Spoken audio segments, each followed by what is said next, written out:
The Ice Cream Truck by Ishmael Garcia. Upon traversing the countryside in the summer with fellow friends, we explored an area with abandoned places scattered far from each other, which I might add were mostly unoccupied if only by poverty-stricken people. Yet, the strangest part was the ice cream truck playing its tune driving up and down the gravel roads.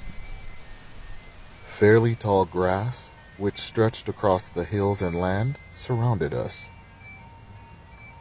In its distance we watched the ice cream truck, thinking how odd it was for it to be out here in the middle of nowhere. What was its purpose? There were no kids to sell to, and barely any adults for them to nag a buck out of. I supposed we were out there, but it was not unheard of for a group of friends to traverse the countryside.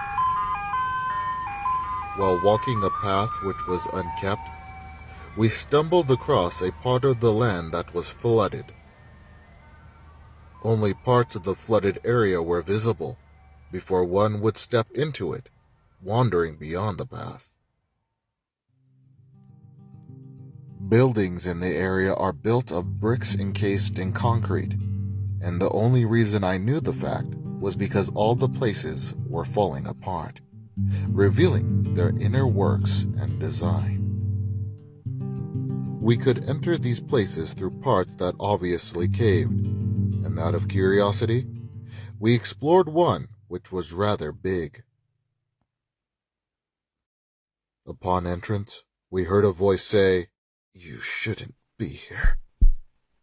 We turned to see a homeless grim fellow sitting against the wall, and he wasn't the only one there. It was like a whole family of people lived there. They watched us with fear and whispered as if trying not to alarm something. They told us the same as the first man and surrounded us. We ended up forcing our way out, further venturing into the place. And it wasn't until deeper in we found an open area where it had fallen apart.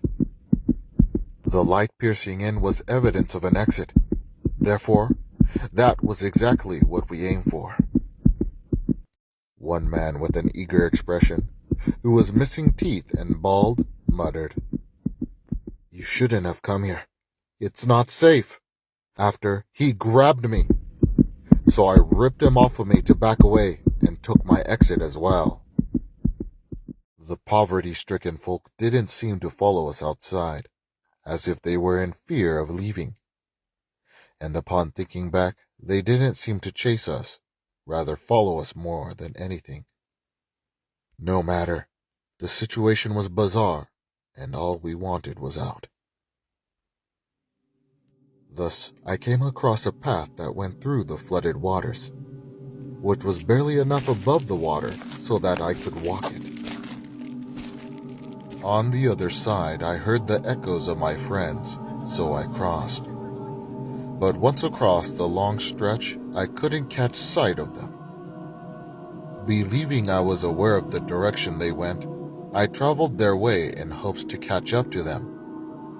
So I continued on the only path there, and I assumed they themselves went.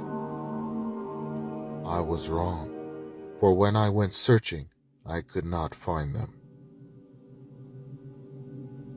It wasn't until I walked around the curvature of the floodwaters that I again heard them. It sounded as if they were at the end of the other curvature, heading east towards the hilly part of the land. Even though it was a distance, I figured since I could hear them, we would eventually meet up. Yet when I came to a gravel road and a dirt path, I couldn't decide which they had taken, for the land had hills upon hills, not allowing much of a perspective.